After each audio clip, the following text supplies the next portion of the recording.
Morning. Good morning. How you doing today? Good. How are you? I am really good. Yeah. Yeah. Great.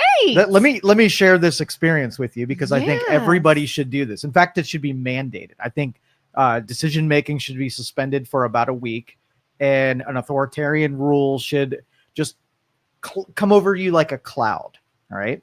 Okay. All I did was spend like a 24-hour segment not reading the news, not worried about outside sources, just totally paid attention to my own homestead and to give two shits about what was going on in the world. And the heaviness that I carry with me about this lifted. I slept better.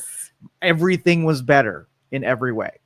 I have not had the actual news on in my house in probably a year, maybe now. Mm-hmm. Oh, yeah. I turned it because I used to I'm one of those people that just like the TV on. Like, you ever just have the TV on if you're doing other things for whatever reason? Yeah. And it used to be like NBC, the Today Show, or anything, and it was just on. And yeah, or even the local news, just the constant negative stories all the time, even if you're not paying attention, or maybe you are. I quit that. I said, no, thanks. Well, I used to have in the nature of what we do, you have to know what's going on. You have to read lots of articles and find what's happening. And it used to be pretty simple because you would go to news feeds and you would just get information, right? And now in the social media world, there are so many opinions that are in there. It's 95% opinions and 5%. So you're almost forced to read something where you thought you were going to get information, and here it's just an editorialized version of what the information is, and you get nothing out of it. It's just someone who's mad that wants to write about it. And so I was spending way more time to be able to get enough insight on things to talk about it intelligently. And I was just getting inundated with all this bot crap that, would poison all of those feeds. So there's got to be a better way. Yeah. There's got to. And that's kind of why I still hear about things, even though I don't watch the news, because if you're on social media, you're going to hear about things. And so I'll kind of see what people are talking about, or even on YouTube, you'll get served videos of certain topics. And then I'll say, wait a minute, what's actually happening here? And then I'll go and I'll look and I'll find sources and I'll check other sources. And it's like, I almost feel like that's a good way of finding out what's going on, rather than just one source saying, here's what's happening, here are the facts. If you're like, but I don't trust you. Yeah. Well, the comparison was, so I'm setting up a bunch of AI systems here. And when you're looking into things, when you're looking for specific information that has no opinions associated with it, I did probably 2.5 hours worth of learning yesterday. And the efficiency of that, there was zero opinions. Nobody said how I feel about it, how I want it to be, no skewed data, not trying to push me in one direction or another. I got 2.5 hours of all usable, factual information. And then you compare that to the same 2.5 hours invested in trying to figure out what happens in Washington, D.C. or in Texas. And you're like, I got 3 minutes of real information and 2.5 hours of crap. And that's the distinction, where even though we're in the information age, it gets polluted so fast that it's not even usable anymore. So like email, for instance, what if there was no filtering on email and every email that got addressed to you went into your inbox? So you had to spend a majority of the time sifting through, right? Crap stuff. The chances that you miss real information is off the charts, right? And the time that you then couldn't spend reading that information because you were sifting through is just wasted time. And that's where we're at in the news space. It's great that everybody has access to information, but it's terrible that everybody can put that same information out there. Yeah, and everything can be called a news organization. Yeah. And it's like, when do we start categorizing you as a show? Like, you're a TV show, is what it is. And everyone's like, oh, I watched the news today, it was this. And I'm like, do you understand that's still a TV show that needs ratings and emotional shock value? Like any other TV show that needs to keep someone watching, they're the same thing.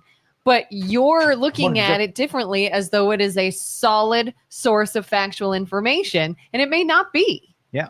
But it takes you removing yourself from it, because we get so used to it that we don't even object to it because it's just only a little bit worse than it was the day before. But until you have an event like I had yesterday, I was like, holy shit, like our society is doomed if this is how people are becoming informed. Yeah. I was watching Family Guy last night, and they said something that is so true. And I was like, God, that sucks. Peter broke the internet. There was no internet in the world. Mm-hmm. And all these people were like, the Griffin family was like, what are we going to do now? Like, should we play a game? Should we whatever? And it's like, oh no, nobody's looking at their phones. And one guy like, I don't know how to drive without my phone. And he like ran into a tree, and somebody walked up to someone else and just goes, hello. And they're like, why aren't you looking at a phone, you psycho? And they start fighting. And then he looks at someone else and goes, hello. And somebody killed him. And because it was so unnatural. And I was like, I mean, we're not far off. We're not far off from that. Nobody knew what to do with themselves or how to act or what was normal or not normal anymore. And yeah, I'm like, we're effed for sure. Okay, so I got a question for you. Okay. So the YouTube video, right? I am sure everybody has done this, where if you don't know how to do something, you go watch a video on it. All of a sudden, you are enlightened and you can do the thing. Yeah. Right? Is it smart? Is it smart to do things that way? If somebody garners an education from a YouTube video and does it, is that a form of intelligence or no? I mean, I feel like you needed to learn how to do something, and you went to a source and you figured it out and you did it. Okay, so let me just paint this picture then. Okay. So you're going into the operating room, and the doctor says, "Hey, I didn't know how to do this, but this morning I watched a YouTube video. Is it feel as intelligent?" It's like that. I stayed at a Holiday Inn Express. So commercial. Does it? Okay, so give me your brain's objections about it. Like, what about watching the information from someone else and learning something from someone else doesn't feel like it's situated right when it comes to someone who's about to operate on you, or the guy who packed your parachute learned how to do it yesterday on YouTube? I'd feel like I want you to have more than just that. I watched 10 YouTube videos. Does that make it better? I want you to have done it before. Okay, I watched YouTube videos and I did this a couple times. Is it better? That's a little better than I just watched a video. But yeah, it's a little better. I feel like the more experience you have, the better I feel about it. Okay. Does it give a false sense of confidence if someone watches somebody else do something and then they feel they could do it too? Do you think that it allows people to do things they should not be doing because they at least got a peek into it? Yeah, maybe. They think that, oh, I know how to do it, but they don't know of the setup and the background and what to do if something does go wrong. And, you know, like the surgeon, oh, I watched this on a video. Right. But you have no background of the human body and what's doing what and what could change and what could be different from that video and what to do if something does go wrong, and like a whole bunch more information before that video. Okay. Well, what this sort of the necessary part of a civilization is to have a well-defined trust authority. Okay. In technology and computers, we establish those. We pick our trust authorities on who is trustworthy and who is not, right? Mm-hmm. And so we give certain computers sort of on the hierarchy, they get to make the ultimate decisions. And if this computer below it wants to make a decision, but the primary ultimate trust authority doesn't agree with it, it doesn't get to go. Okay, so we establish these. So in old school, who used to be the trust authorities? Who would we? So first off, who did we trust and why did we trust them? So if a surgeon came out of Ohio State, would Ohio State be a trust authority? Yeah. Why? What about Ohio State makes them a trust authority? If they're like if we see them as like a credible source of information, scholars, people that have spent years and time studying things that are now teaching others about it, you're going to be like, all right, well, they must know about these things. They go through rigorous trainings. They go through a lot of steps to make sure that only the best of the best. Ohio State, not easy to get into. Mm-hmm. Their medical program, not easy to get into. So we've eliminated a lot of people who want to do surgeries and only included people who able. are the best of the best to do those surgeries, right? Yes. So academics, they sort of had an obligation to hit that standard so that they could be a trust authority. If they want to erode the trust authority, what can people do? Like if they're in a trust authority, to then take the public and start to mistrust them a little bit. What we gave them 2 articles. Like, what could they do in those departments in order for them to say, well, maybe you're not just getting the best of the best, and maybe you're not going to rigorous training anymore. That kind of depends on what they do when they're at that institute. Okay. Like, I've had classes that I went to where the professor literally said, here's what I want from you. Come to class, don't come to class. I don't care. Turn this in by the end of the year and you're good to go. And I wanted to be like, why am I paying for this class? Like, what's the point? If the person who shows up every day has the exact same outcome as the person who never comes, what is that saying about the class and what we're getting from it? And so that to me is like, all right, who was taught by the person that did that? Okay. So it's like, what are the guidelines? What are the requirements, I guess, for someone to get to where they are? And if those start to backslide or become more lenient. Okay. So lenient as in we want more people to go to college, people who shouldn't be going to college. That would erode then the capabilities that are sitting in the seats listening to the professors. Right. Mm-hmm. And then we have to stock those classrooms with professors who really aren't interested in pulling the levers and making the best surgeons, because in front of me are a bunch of people who will never become great surgeons. They're tuition payers. They deserve to be there, but these aren't the best of the best. These aren't our, top of class. Yeah.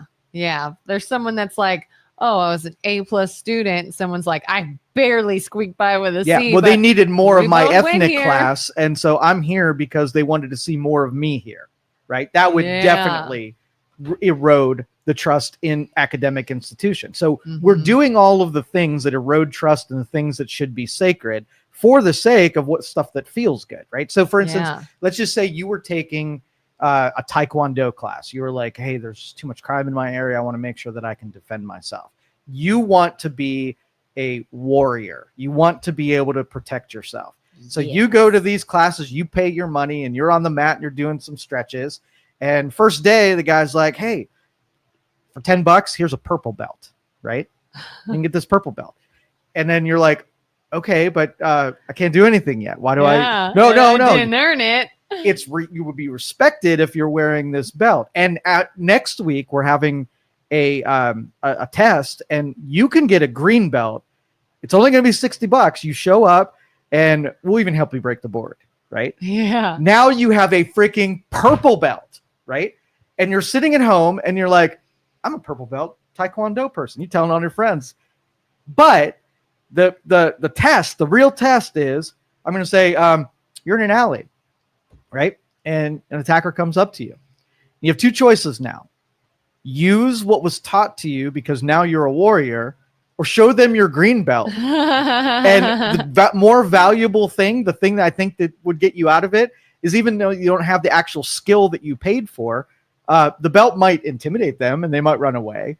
But how many times is that going to work? Yeah. Okay. Oh, I saw that with my kids. They went through Taekwondo when they were younger. And they kept advancing. And what was funny is they would have testing day. Hey, it's testing day practice. But we had to pay for the belt before the day of testing. Yeah. And I'm like, we just bought the belt. Mm-hmm. I've never seen them tell a kid, no, you didn't make it. You just bought the belt. Okay. So if my kids are like, I know Taekwondo, I was like, nah, I wouldn't tell people that. Right. So all of our trust authorities are diminished. Okay. You don't trust government. Nobody does. Even the people who really like government, they like the goodies that government gives them, but they don't really trust them. It's not someone they invite to their house and know that they're noble people who's got their best interests. We don't trust anybody. Even to say someone's a politician comes with an air of distrust and for sure. Yeah. Yeah. So, and then DEI did a great disservice to all of those trust authorities as well. The merit should, I mean, there's 2 factors here. number one, not everybody is exceptional, and just coming to the terms that not everybody's going to make it. And when someone's serving you, you want them to be really good. You do not want them to be the bottom 10% at all, right? Yeah. And so there has to be, even if it makes you feel bad, not making it, not getting your green belt, right, adds value to what a green belt is. And then when you get one, you know, you have real confidence that you can go into that alley and beat someone's ass if they, you know, try to jump you. Yeah. But the green belt from the DEI side, they want the green belt to be what's more meaningful. And if I diminish the thing on the wall, right, and make it so that anybody can get one, then it serves no purpose anymore. Yeah, you want to know that it means something. Like, not everybody has this, not everybody's capable of getting this. I have this. That's really saying something. Yeah. So if we want to get more women into firefighting, and physically women can't do the same things that men can do, that's great to say, let's integrate them. But when it's your house on fire, do you want to be lectured by a woman that said, you were in the wrong place when this fire happened? You should be way closer to the door so that I could carry you out, and put blame on you that you're not accommodating the person that's supposed to be serving you. Yeah. And we see that, like, women in the military. At the unit my husband was in, there was no women at the time. And it's not that they're not allowed, but the standards are very physically demanding and difficult. And it's just very difficult for a woman to do it. And there was talk at one point about changing the standards to allow women. And I'm like, are you all insane? You're going to get them killed. The reason it's so hard is because that's what they face and deal with when doing the job. If they don't have to do it, and then they're put in that situation, they will die. So screw just letting anybody do anything they want to do. There's a reason it's got to be a certain standard sometimes. But that's the sacrifice. And I don't think that we really thought it through. We didn't have intelligent people because the politicians were making these decisions rather than smart people. So here's the deal. You come to a problem. You come to me with a problem, right? Mm-hmm. And you say, you know what? We got this industry that, you know, it was forged by men. And so systematically, they just don't even really consider women as part of the job. So here's what we do. We open it to women and encourage women, and the ones that qualify the merit. So let's just say you have 100 women. And in that group of 100 women, there are 5 of them that could be perfect soldiers. They could be perfect fire people. So we pluck those ones out, and we're not like lower the standards and give them a pass and sell them the green belt if they didn't deserve it. We take the ones that we take both things. It doesn't have to be one or the other. It's not like, oh, you can only do the standard is 50 push-ups and you can only do 5. Good enough, because we want you did it. We want you to have the green belt more than we just want to pick the ones that are, you know, qualified for the job to happen. Mm-hmm. That's what a smart person would do. A dumb person would just open the gates, say, who cares about the standards? It's more important that a woman gets that position than a qualified woman gets that position. Yeah. And even with like, this might sound harsh because they're young kids, but I am conflicted at the end of the school year when the schools are handing out all the awards for different things. And my kids told me someone they knew got the award in gym class. And they're like, I can't even tell you how unathletic this person is, how terrible they are in gym. They can't do anything, but everybody knew that they're the only one who didn't get an award for anything else. So they just gave them that. And I'm like, I feel like that's a real disservice to that kid. You know, like big disservice. Yeah. If you didn't do well enough in anything to win anything, yeah, that sucks. And you're going to feel probably pretty down about that. But what's that going to make you do then? Would you not work harder and really strive for something and then be even more proud when you get it? Or like, how do they feel if they're like, hey, good job anyways, here's a certificate? If it were me, and again, I'm a grown-up, so I guess I'm not in the child mindset, I would be like, thanks for the pity certificate. Like, this doesn't mean anything. Like, I want it to mean something. Right. So let's go back to the trust authority portion of this. So let's just say there were a bunch of like 70 and 80-year-old politicians that were in a federal building making decisions that all of us are going to pay consequences for if they get it wrong. Totally hypothetical. Total hypothetical. Yeah. In a weird world where whatever. In a world. And they don't really understand technology, right? So how do you get your information when you're about to make a decision on a law or a regulation? You get an advisor. You pull someone in your office and you're like, tell me about this thing. And then it's dependent on the quality of the advisor to be able to fill you up with knowledge. And I speak firsthand information. I've been called in to politicians' office to tell them what they should feel and what they should do about something. And the responsibility is that I almost felt like I was beneath what I was being asked to do, because what is it about me that I'm going to tell this politician to make decisions based on my expertise? Like, who the frick am I? I am totally an imposter here, right? Imposter syndrome. Yeah, right. And so, but think about how many hundreds and thousands of times per day brainless politicians are polling people that are of all different stripes, that are feeding the information they want them to have in their head, and then they go act on that information. That is no better than getting your information from YouTube at all. So if politicians started saying, we're ruling on this pharmaceutical new law and regulation, and I watched 5 YouTube videos about it yesterday, and I'm about to cast my vote, would that seem like a smart thing? Versus then, so if a politician said, I went to a local university down the road here in Washington, and I took all of the experts in this field, and I had their testimony, right? That seems like it would be a really good deal. Have you watched any hearings lately from experts in testimony? I don't think so. Not lately. They are political hacks. They're no better than the politician. So it's not biased. Like they come and have a slant and a bias no better than the politicians that they're freaking talking to.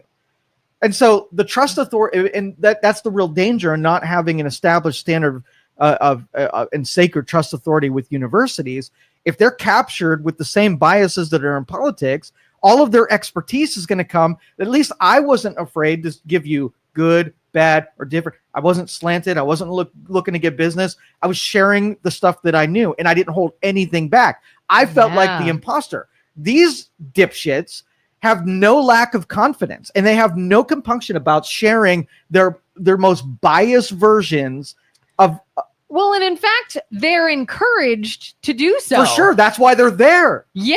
I mean, how many times have you seen like a Senate hearing where somebody in the hot seat is like, I can't give you that information. It depends on this. It depends on that. This is unbiased. This is what I found. And they're like, why don't you just say this thing? Exactly. Just tell us what we want to hear. And it's like, I can't do that.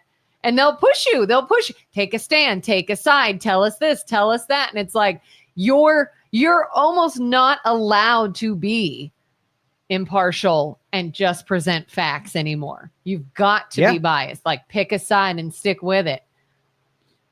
So if there's not a trust authority, this leads to AI, of course, and we're doing our best to make AI as biased as we are, right? So this AI testing that I'm doing, so the way that it works, you have sort of like AI that's in the cloud that's managed by Google and Facebook and, X and all of that kind of stuff.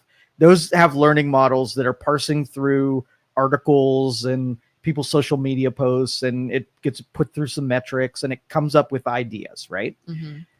A local AI is a child when it's birthed. You install the AI that knows how to do stuff, but it doesn't have any information yet. You get to feed it. So if, just like my Ani girl, when you tell it something, it says, okay, there's my data. So if you said the sun is purple, right? It has nothing to compare it against.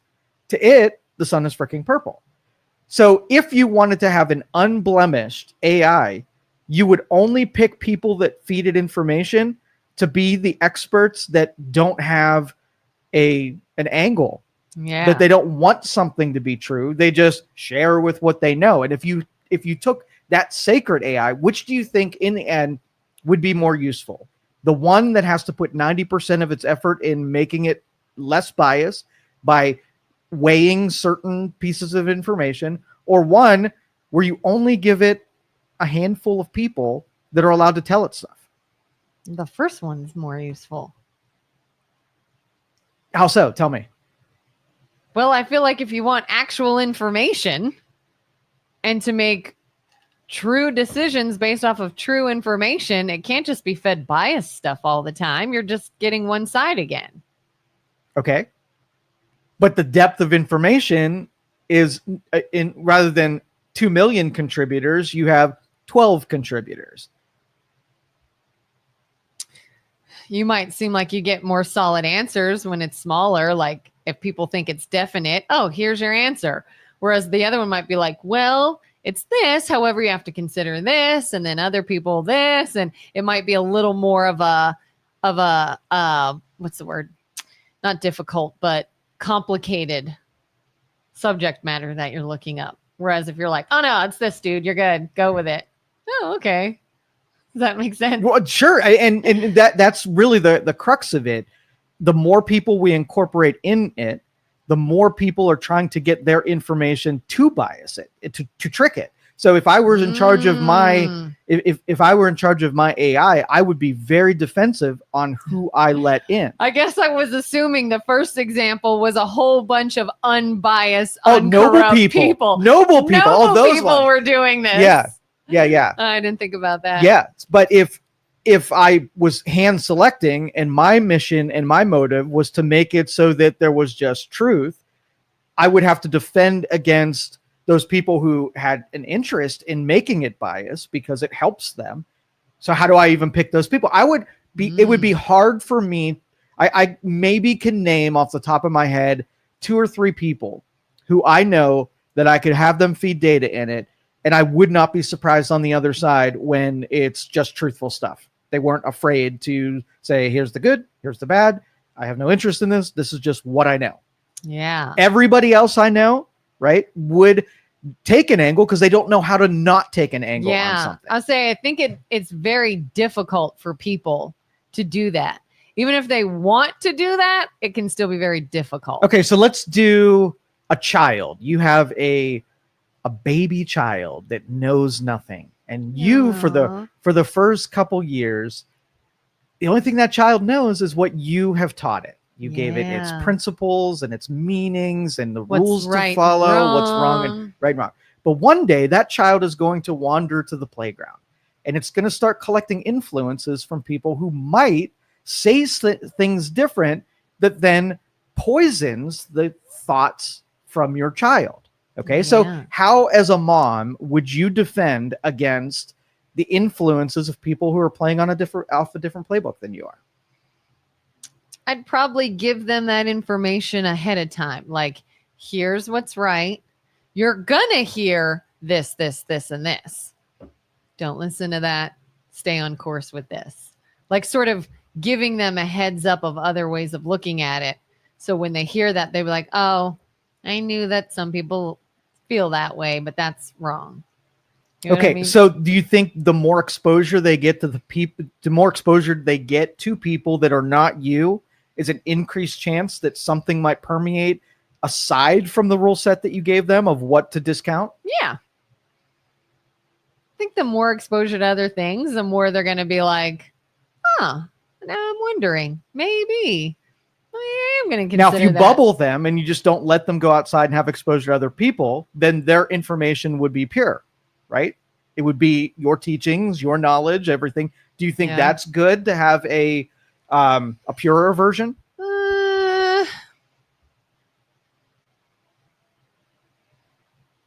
Maybe I keep thinking, I don't know if I would want to give this human being the only pieces of information they know.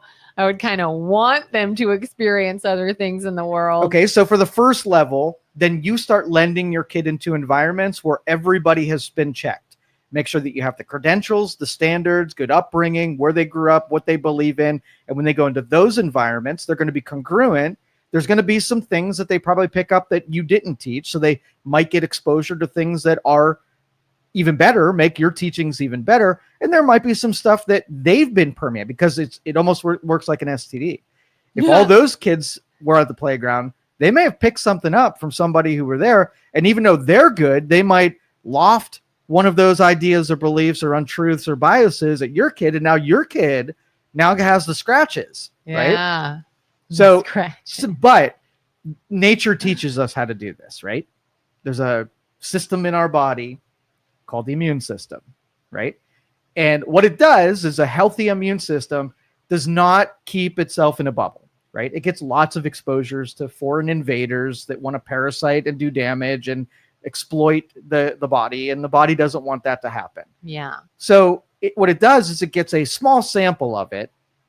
It evaluates it chemically. It decides whether or not this is a helpful, a neutral, or a hurtful thing. And then it, destroys it, decides to destroy it and gets it out of the body. No way, no how. Neutral, sometimes it'll let it live. Right? Sometimes it's going to just doesn't see it as a threat. So it's going to let it figure itself out. And the helpful stuff, it leaves alone and allows it to do its, what it's intended to do. And so the analog in the real life is you treat those other people and those other families and those institutions and those little interactions the same way an immune system would. And your mom instincts would say that if you've got a family that moves into your neighborhood and they are the worst, right? They're little demons and they've got all kind of bad habits, and you know that the minute that your kid goes over there, it's not going to be a great experience and you're going to be undermined as a parent. So what do? You create a barrier so that that person doesn't have easy access, right? But if they get access to your kid, then you've already programmed the mitochondria to see the threats that are about to come in, and you give some principle laydowns, right? And so you can't teach everything they might say, but you can then take principles that maybe have a black book about that thick, about 2,000 years old, probably even parts of it way even more than that. There's wisdoms in there and principles. Hypothetical book? Hypothetical book. Oh, okay. If one of those exists. And what you could do is you can pass that information through those principles and come to good conclusions without having to know all of those principles. Julie says, what constitutes an expert in your opinion? Would you actually trust them? Experts have the sort of like a interview period, right? If you can be an expert, it means like I used to be really good at this because when I was selling equipment, when you go to a car dealership, right? Mm-hmm. And you know that the car dealer or the salesman has interest in you buying that car.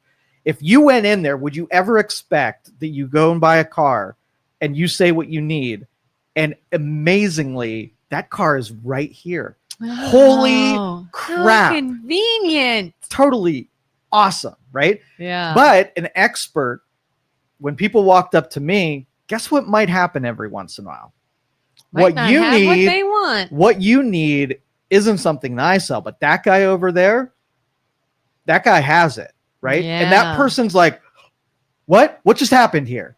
And they would refer to me as an expert because they got information that even if it was counter to me and my prosperity, I gave them the real information. Yeah. And the respect that I got from being able to tell people truth, no matter if it benefited me or not, made me a freaking expert. So I expect humility. Like if an expert was testifying before Congress, I would know within the first probably 2 minutes whether or not they were really an expert or they were a shill for someone. Yeah. And experts can be shills and they're no longer experts because of an expert just can't give you the truth. So in the case of like COVID was another example of you had a bunch of smart people that were operating as shills because all they had to do was give you the truth, and then they're an expert because all I wanted from an expert was the freaking information. Yeah. And when you're looking at it and saying they have said a lot of things that go in this one direction, nothing that goes in another direction, it's really hard to believe. It's still possible, but nothing goes in that direction. Yeah, and I've trusted people based off of that before. Like I remember years ago, my husband and I were looking to buy a house. We were looking to move. if any realtor was like, what are you interested in? What do you want? We told them. And then they showed a house and they're like, all right, I don't think you guys are going to like this. It doesn't have this. It doesn't have that. Expert. Keep going. I literally had a guy one time, wasn't a realtor we were working with. He was on like site there at a house we happened to just walk in and see. And he's like, oh yeah, it has this, it has that. I was like, yeah, I really don't think it's not the layout we're looking for, nothing. But you can take this wall and you can always remove this wall. I was like, no, I don't really care for that. Oh, well, they'll redo that. They can whatever. And I was like, dude, this discussion has us like hundreds of thousands of dollars in renovations in this house. We're just going to go find another one, And it was like, don't trust that scuzzy guy. I'll trust the person that's like, you're not going to like this. Let's keep looking. And it used to be like Julie said, where, an expert used to be an academic title. But we have to put another layer on that and say a truth teller, a non-captured academic. So academics are important. I've assembled information in more departments than most experts down the road down there, right? Mm-hmm. So I am an expert in a lot of different things, and I'm a truth teller. So here's the deal. If you pick somebody who I can say like AI design and development, what are my credentials in AI design and development? 0. I have no formal training, right? I don't have any awards on my wall. I don't have any products that I've ever created. But if I were to say a politician wanted to know about AI, I would be a perfect person to bring in, and I've got nothing to show for it. Why? Because I'm going to tell you what I really like about AI and what I really dislike about AI. You're going to get a sort of like a blanket of the most useful information, because I'm not going to just come in and say AI is great. Everybody should put tons of money in AI. AI is going to revolutionize things, right? Because that's just a freaking sales pitch. Even though I might have the expertise in the academics, if I've got an interest in it, then I'm going to tell you all the good stuff and let you find out the bad stuff from somebody else you bring in.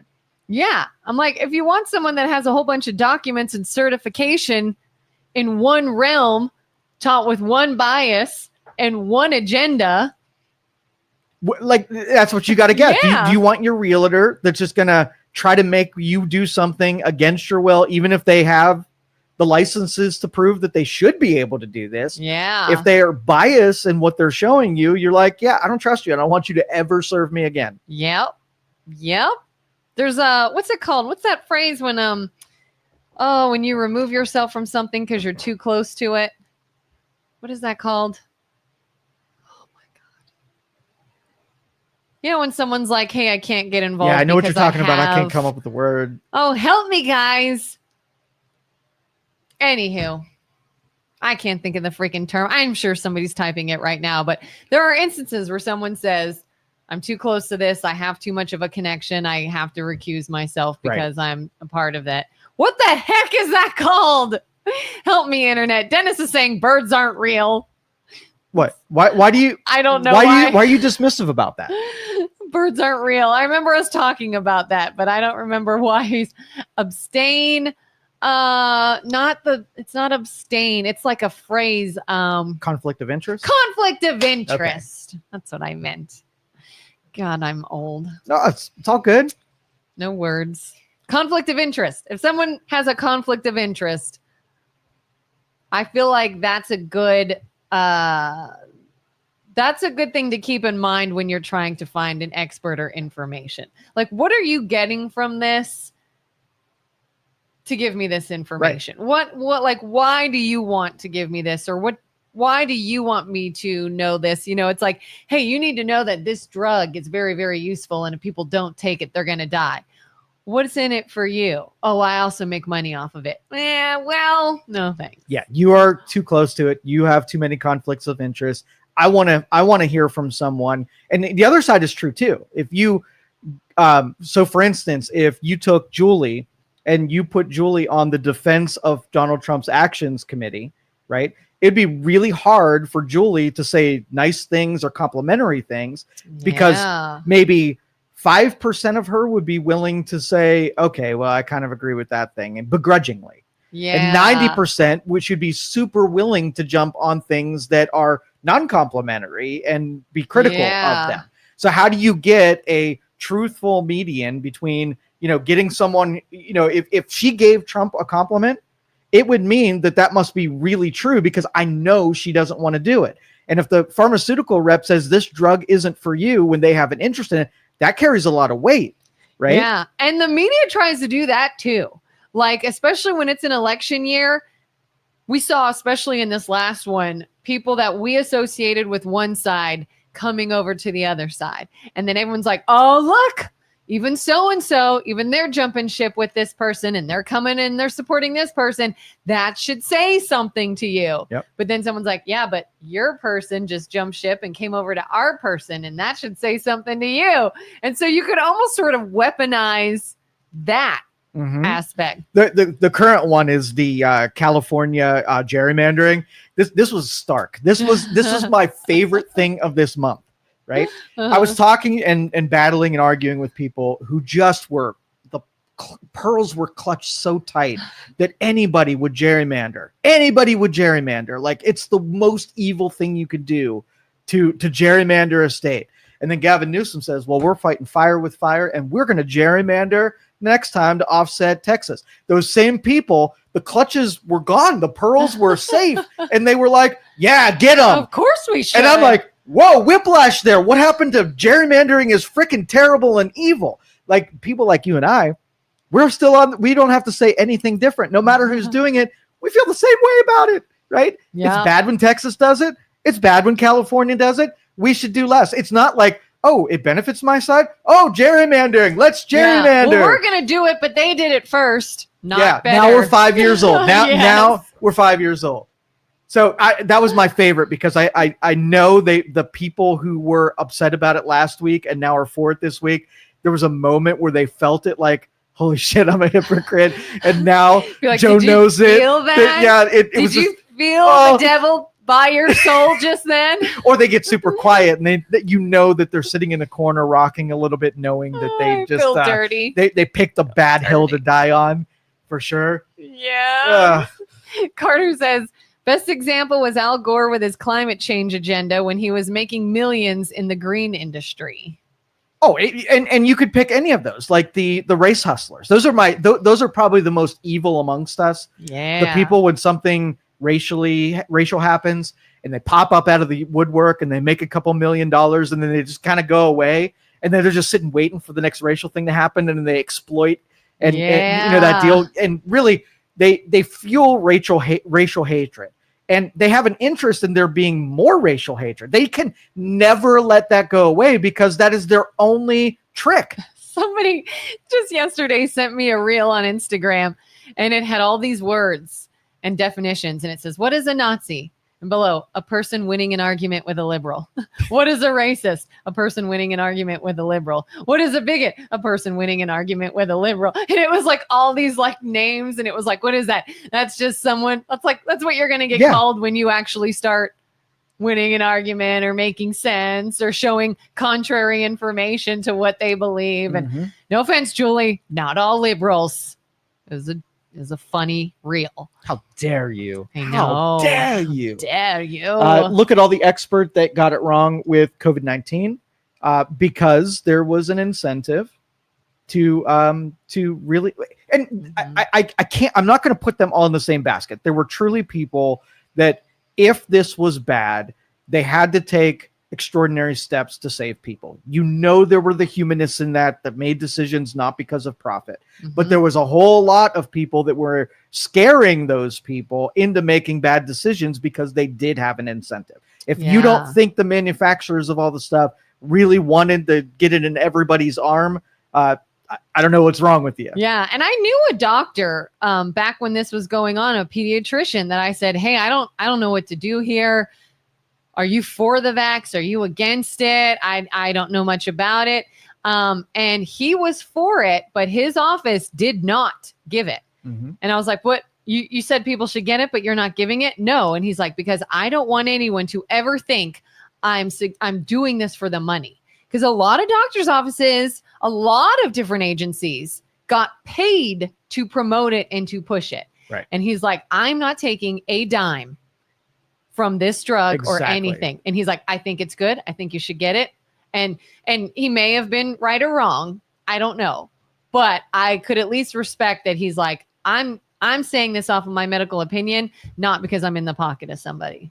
And I'm like, there was an article this morning that kids going into schools have the lowest rate of vaccinations that I don't even know how many years it's been, but the cost of your trust authority and the CDC exploiting people for the sake of financial gain on vaccines has now undermined when they say something's bad. Do we really believe them? Oh, no, it's not that. It's because RFK Jr., right? Like, it's just his fault.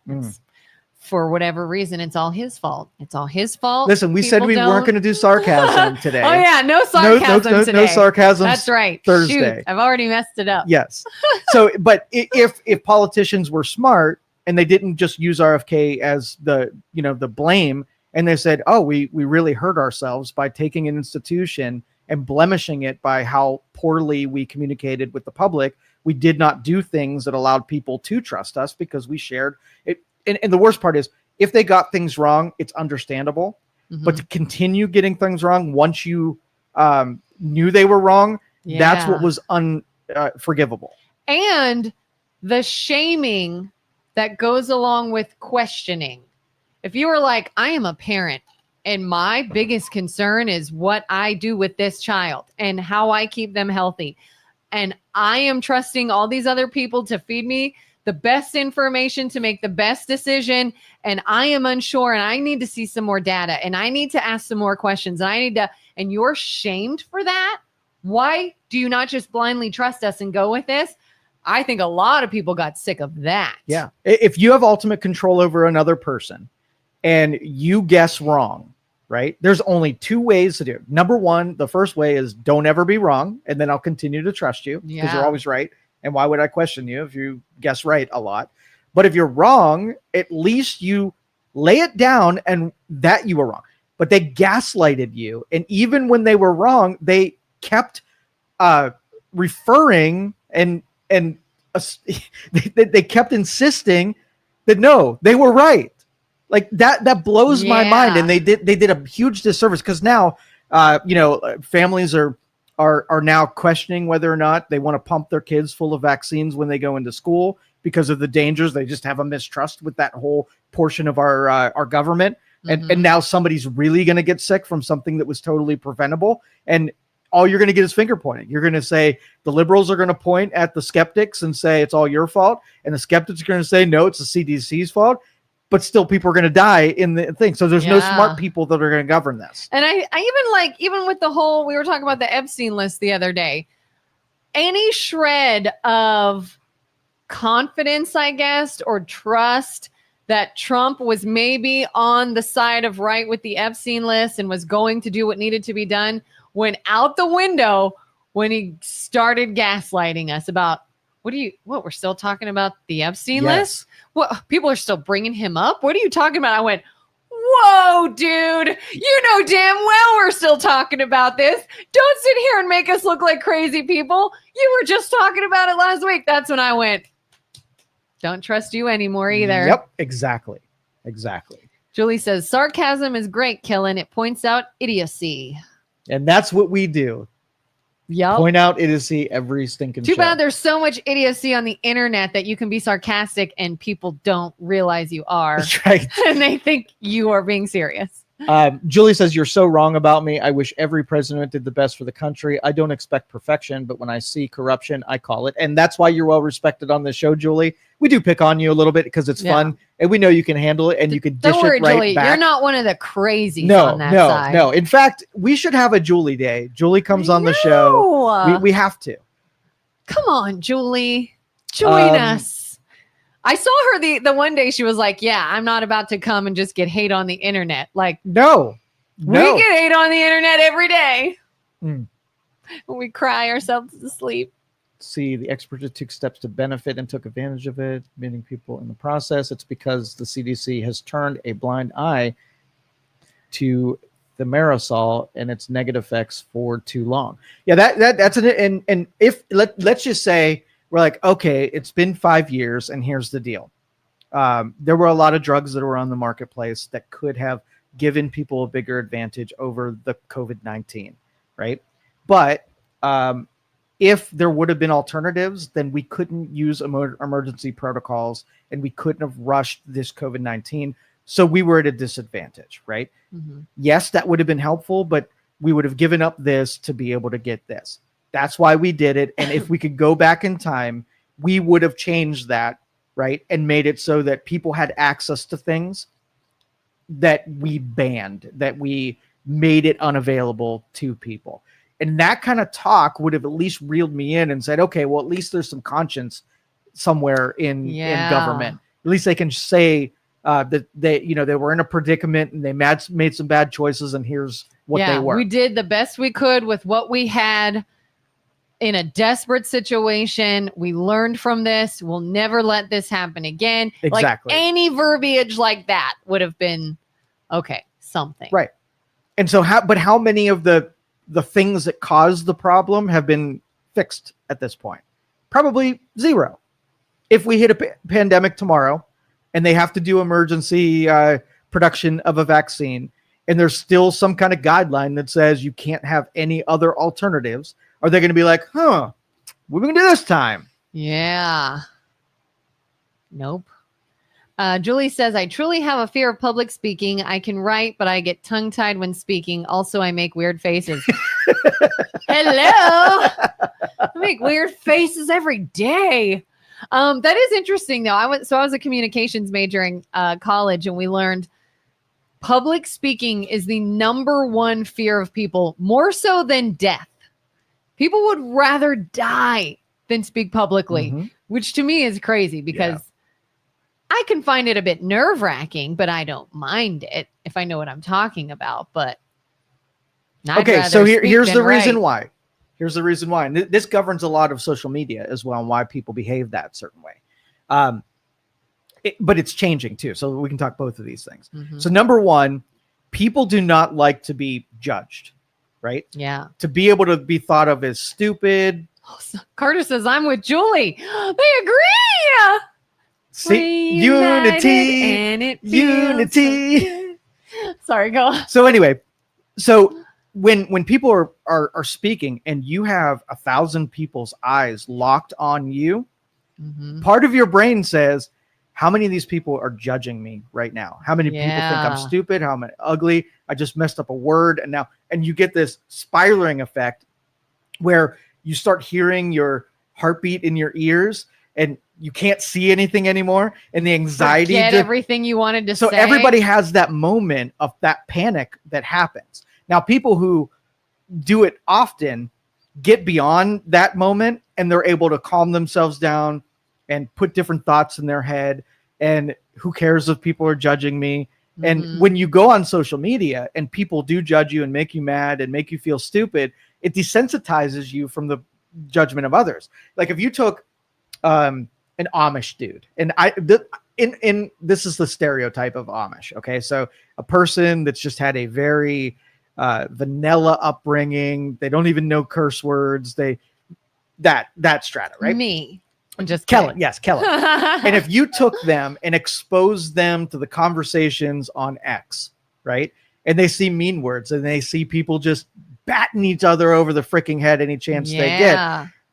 Me, I'd be like, oh, that's just the nature of the Wild West. That's just how we operate. We shoot people. We misbehave. We are mean people for no reason. Nature. And this Amish person would be looking at it like that, like, this is demonic. This is the plague of demons, and you all are going to die. Stop doing this, right? Yeah, I remember when we started doing this, and you warned me time and time again, do not read the comments, do not read the comments. And I was like, oh my God, like I'm going to not read the comments. I got to see what people are saying. And it's mean just to be mean. And in the beginning, like it was real hard for me. Like, oh my God, I don't know if I want to do this anymore. Like I must be a freaking idiot and I never know what I'm talking about and I don't use the right words and people are saying all these mean things about me and maybe I shouldn't have said that. Maybe they are going to change my mind. And then you could say anything. You could be like, oh, it's cloudy outside. You're so stupid. It's not cloudy. How can you not see there's a little bit of sun out there? What a moron. There's sun behind the clouds. That means it's not cloudy. And you're like, oh shit. You can't say anything without somebody arguing And even if their argument is completely unfounded and completely ridiculous, it's going to happen. So then when you kind of accept that, you're like, oh, well, screw them. Yeah. Might as well just have fun. But this is helpful. And this, see, I have a couple of sparring partners when it comes to discussing things. Mm-hmm. Julie is probably one of my favorites because there's one thing that Julie has never done. And when you disagree with someone, if you look to insult them or say nasty things about them, you are dead to me. Like the weight of your arguments always go down. At least I know that Julie has reasons and logic, and she can explain her position without trying to undermine me. And it's hard. It's really hard with me. I carry myself with a lot of intelligence into conversations. There are very few people who can outright own me because I'm scattered on all kinds of different intelligence levels and all kinds of different departments. So when somebody says like, Joe, you're an idiot, right? That's an invitation to me. That wasn't an insult. That's a freaking invitation. And part of me says, challenge accepted. Yeah, is this a worthwhile thing where I'm going to now, just come over top of you and then insult you and be as bad as you. I'm like, no, here's what I'm going to do. And I used to do this on the radio. It's my favorite thing. So on the radio was just as bad as social media. If people disagreed with you, would just insult you. And we had a text messaging thing where they would send you text messages all show long. And most of the hosts would take the mean ones and they wouldn't read them on the air. I read every single one of them. And some of my favorites were, you have more hair than brains, and that's saying something. Okay. So I would read something like that. And I would say, I would give credit for the clever comment of hair than brains. And I'm like, are you counting the beard or are you just counting the scalp portion? And I have the ability to rank on myself for sure. And when you do that, you take away that I'm not at all, insulted by it, or it doesn't change what I'm going to talk about. So it's ineffective. Yeah. And I kind of just almost just shut down to there have been times where if one of us pointed out something and a viewer didn't like it, the response was, well, you're ugly. Oh, okay. Moving on. All that says to me is you have nothing to add here. This is going nowhere. You've proven you are going to be unreasonable and we're just done. But if you subscribe to the whole trust authority thing that we're talking about, then you don't just take other people's comments and make them usable, right? They have to deserve for you to internalize them, right? Yeah. So if the CDC said take this vaccine, that would go in one ear and out the other because they're not a trust authority for me. Yeah, your opinion does not mean anything to me. You have to be someone I respect and want to hear the opinion of in order to be like, oh my God, I can't believe they said that. Right. If somebody said, Kelin, you're ugly, that would hurt your feelings if it came from someone who wasn't just saying it to be mean to you. They really meant it. Yeah. They didn't have an interest in it. Right. Yeah. But it's you're just being a jerk.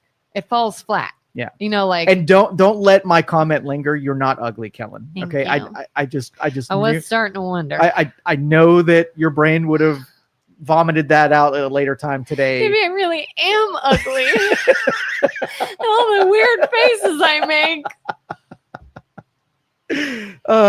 Julian said earlier, maybe a couple crowns on the rocks. And you know what, Julie? Sometimes we do that too. Mm-hmm. Sometimes that does help. Julie says, never make it personal. That is absolutely true. I love the people who seem to always reply, says the guy in mom's basement. I know a lot of tech people. I know a lot of tech people are really smart. And guess where they live? Yeah. In their mom's basement. I know people and guess what? That are keyboard warriors literally in mom's basement. Yeah. And some of those people are smarter than you. And so don't take the basement aspect of it. Take the real aspects. If you're a dummy, right, make the dummy aspect. Make the irresponsible, don't have my life together aspect. Don't just condemn the basement dweller. Listen, I think if you're in mom's basement, that implies you don't have your life together. That's how I mean it when I say it's my apartment. It is not my mom's basement. It happens to be located underneath my parents' dwelling, but it is my apartment. It's got its own doorway leading outside. I'm in a bedroom in my mom's house. We don't have a basement. Oh. That's better. That's right. We have an apartment in which I reside. Oh, Julie says, accusing me of Trump derangement syndrome loses the argument for me. Carter. Let's hash this out. The TDS thing, because TDS. Here's the thing. And I love debate. And really, if you are interested in just having a discussion, what you want to do is you want to take terms that are immediately going to short circuit the conversation you're about to have, and you just want to eliminate, because all they are going to do is elicit a bad response, right? So if you want something to happen, you're walking into a police station and they're investigating some kind of crime, you want to not be a target of their investigation. So you would know intuitively the things that you would say that would immediately make your day worse. And things that you would say. If you start talking about the thrill of recklessly driving intoxicated on the highways, if you said that, they would take a closer look at you. So the same sort of rule applies in debate.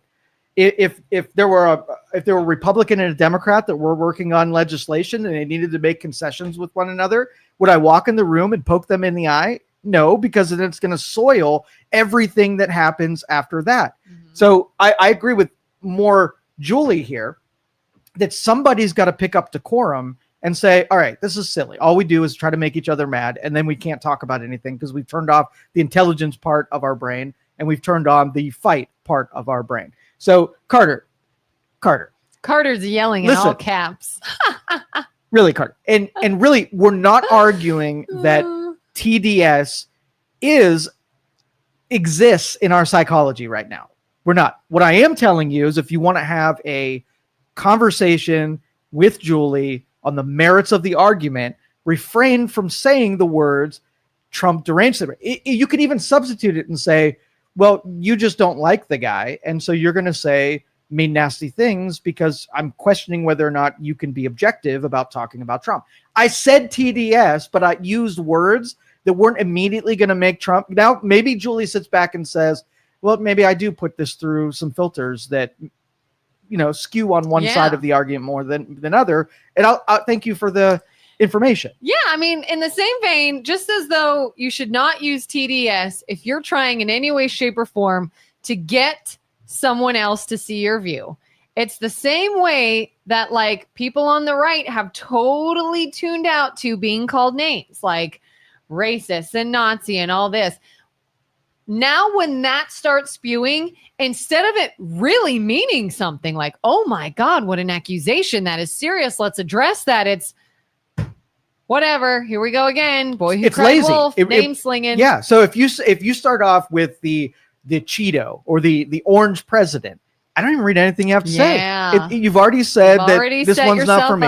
If you say Nazi, if you say authoritarianism, if you say any of the catchwords that are just part of the propaganda against somebody, I don't have anything more to do with what you have to say, because everything else is going to be in that vein. And I've heard it all before. There's not anything new that's going to come out of your mouth. So, but if you wanted to engage me and say, I think Trump could be more effective if he communicated that he didn't want to overstep the executive branch. That would be you saying you're afraid of him being an authoritarian, but using more words and accomplishing the same thing. But now I want to have this conversation with you. You seem pretty reasonable in how you characterize what you wanted to say. Yeah, we talked a lot yesterday about January 6th, and people are like, he totally instigated and incited this and was a part of it and wanted it to happen. And other people are like, no, he didn't. He offered help. Again, say, you know what? I would have liked to have seen him maybe push back on this a little more, maybe be a little more stern with what he wanted to see and not see. And then I'll be like, oh, Nazi. I'm tuning you out. NOTSEE, not C. Anyhow. Obscure. We're just obscure. I could understand that. I could understand if somebody was like, here's what I didn't like. I would care to see a little more of this. Then it's like, oh, you're being a reasonable person. Right. And I could understand that. And what's interesting, I saw a post recently online. This video was talking about people need to keep in mind, for the most part, not everybody, but generally speaking, each side thinks they are right.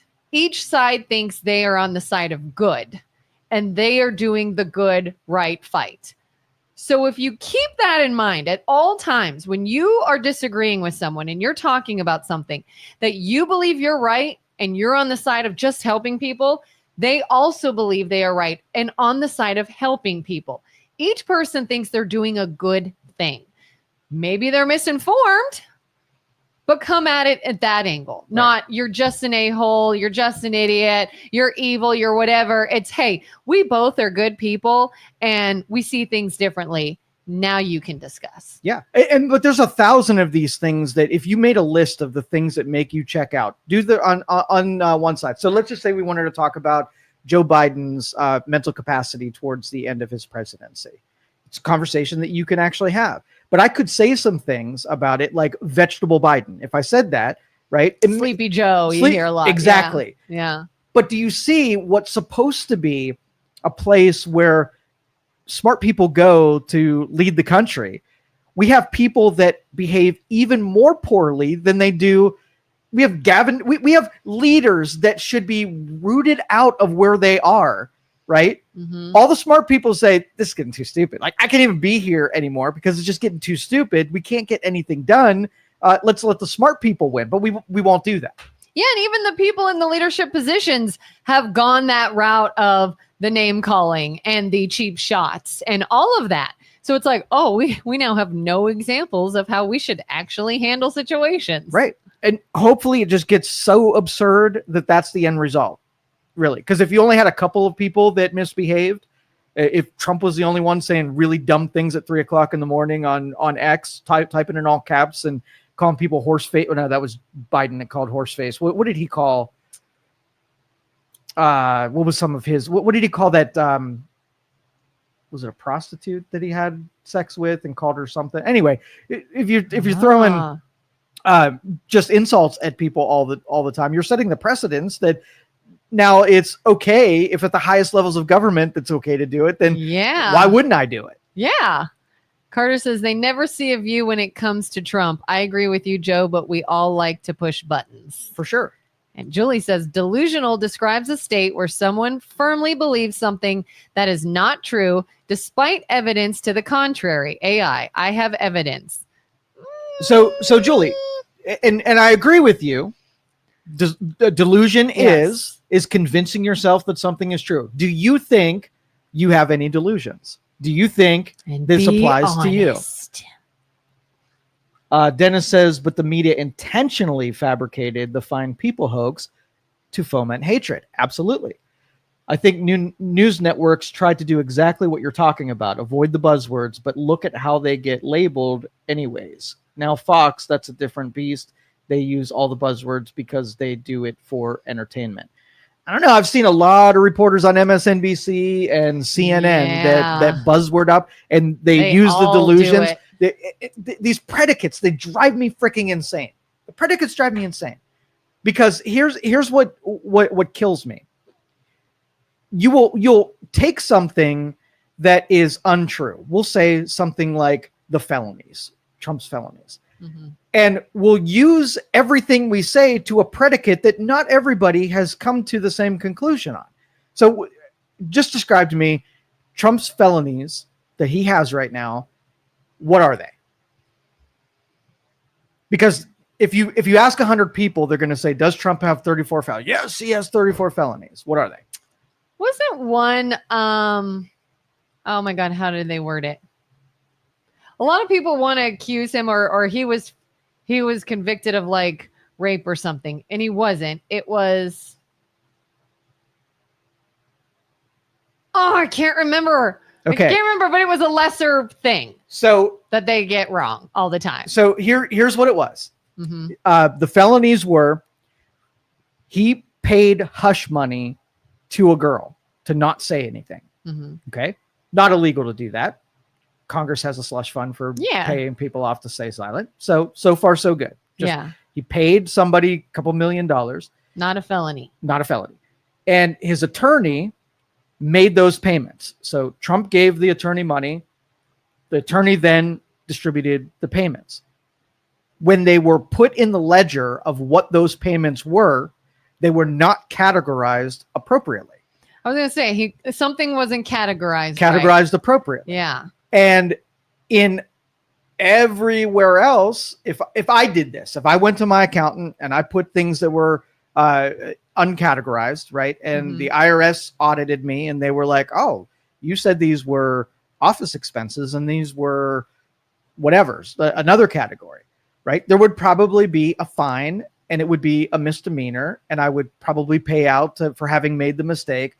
It's not something unless I did it intentionally. And if they said you did this intentionally to commit fraud, then it's a felony. But this was 34 different payments. So it was the same crime of miscategorizing something 34 different times, right? So when I explain it to you, and if it were pointed at you and you did this thing, is this something that you should not be able to vote? You should serve prison time? Is this an egregious crime so much that I would want everybody to call you a felon for the rest of your life, 34-time felon for the rest of your life? Would you? No. So reasonable people would say, you got him, you tagged him with something that has lots of traction on the political thing, so you could call him a felon, and then you predicate things on top of that. If we go back and reevaluate what it really is, everybody's like, you know what? There's probably people sitting in Congress right now that did exactly the same shit that he did, probably didn't categorize it with, so he's no better, no worse than everybody else. Not something that I would wear as a badge of honor, absolutely not, but not what you're making it out to be. Exactly. So, but what Carter said is the networks now will take something like fine people and make that as the predicate is that he thinks white nationalists are very fine people, and then stack those predicates when everybody else is like, no, let's go re-talk about the thing that you're saying and saying it was debunked. It's not true. You're making out to be more than it is, but you're using it as an incendiary predicate to something else. And it drives me nuts. Oh, they did that with the eating dogs, eating cats comment when they said Vance admits to making up this story. That is a lie. That's a total lie. He did not admit to anything. What he said was, this wasn't even a story you guys were covering until we said it. Meaning it wasn't headlines until we told you about it. And they spun that to be like, oh, you made up this story.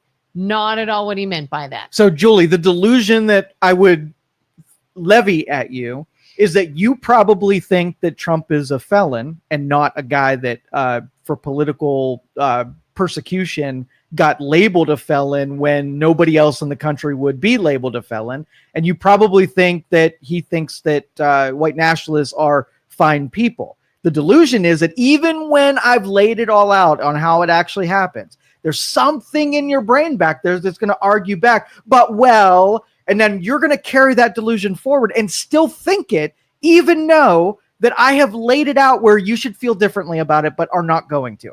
There's your delusion. Krista says, do you guys admit that the right does this constantly Always. too? Absolutely. Yes. And we've talked about this before. And I always say when we were in the middle of the election and they were running, I couldn't stand the crap that Kamala got because she had a rally and somebody came in to disrupt that rally and started yelling things. And supposedly something they were yelling was about God. All Kamala did is say, you're at the wrong rally. It was a clear Trump supporter, didn't like her, was trying to cause a scene, was causing a disruption on purpose. And she said, you're at the wrong rally. And what did every headline say? Kamala hates Christians. Kamala hates God. Exactly. Kamala hates it. And I was like, no. Like her or hate her, agree with her or not. That's not what she meant. Yep. And we all know they pounced on it. Absolutely. Yep. And that's the thing. Like my point in the beginning of this is somebody's got to insist that there's a level of decorum, or else it's going to be like, well, Republicans did it too, kind of thing. And it's illustrated by the Texas versus California gerrymandering thing. Both feel justified at this point. The Republicans say, well, Democrats have been doing it, so we're going to do it too. And then California's like, oh, well, Republicans are now doing it, we're going to do it too. And this is the most anti-intelligence thing you could do is point out that they're doing. But somebody, where you and I can agree that both are equally as guilty. So what do you do about it now? What's the solution?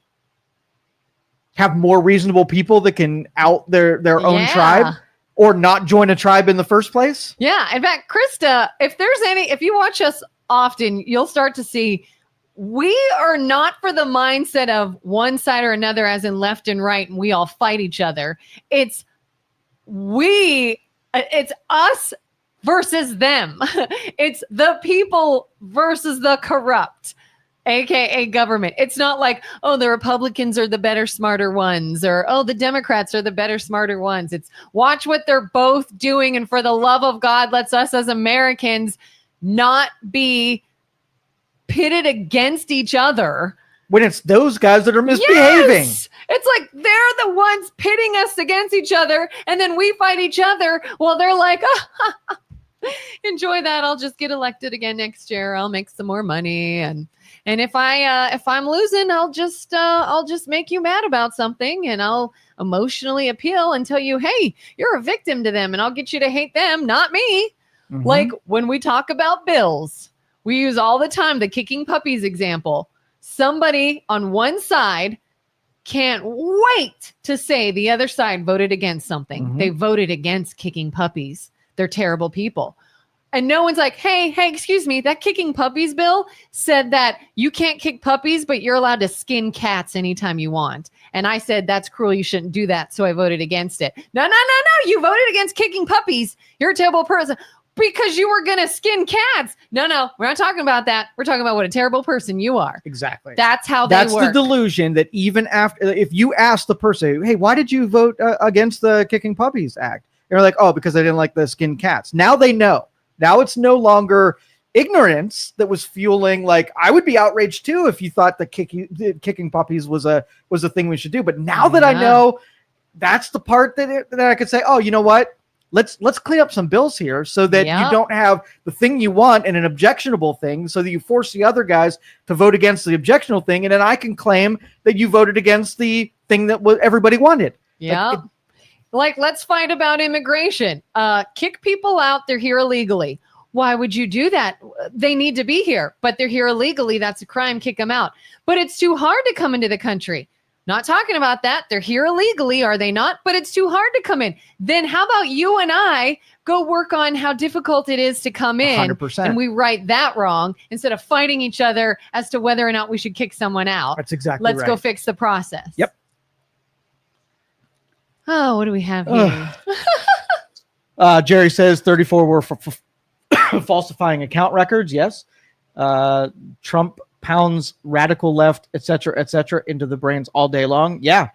And that's the point of Trump. If you want to know what Trump is, he's a mud monster, and he will go into a game, right? Mm-hmm. He didn't make the game radical left, name calling, stupidity. He said, oh, what's this game about? He joined in. And he plays that game better and more vocally than the people who are currently playing it. Yeah. Right. And you don't like that because those things you should hate, but it's then reasonable people are like, oh, so he took a bribe. Did you take a bribe? Okay. You both took bribes. Okay. So he's no worse of a person than you are. He's equal to you. Yeah. My biggest pet peeve when Trump speaks is he cannot give any discussion on any topic of any kind without saying, because the previous administration, blah, blah, blah, because of this horrible leadership in the past, because the previous administration was so terrible, because these previous people were idiots, because I'm like, we get it. We get it. You hated the previous administration. You thought they did a bad job. Can you get on with can you tell us what you're doing now? But can we move every on? administration would claim the good and blame the bad. And so he's just one of every other one that came through. He's just a more annoying version of that. Yeah. He didn't invent it. I saw the same thing when Kamala was running. I wanted to hear more about what that side wanted to do and how they were going to do it. And all I heard is what an evil person Trump is. And we can't let him win. And I'm just like, oh my God, can you just give me I get it. You hate each other. I need other information other than the fact that you hate each other. Mm-hmm. So they both do that. And what do?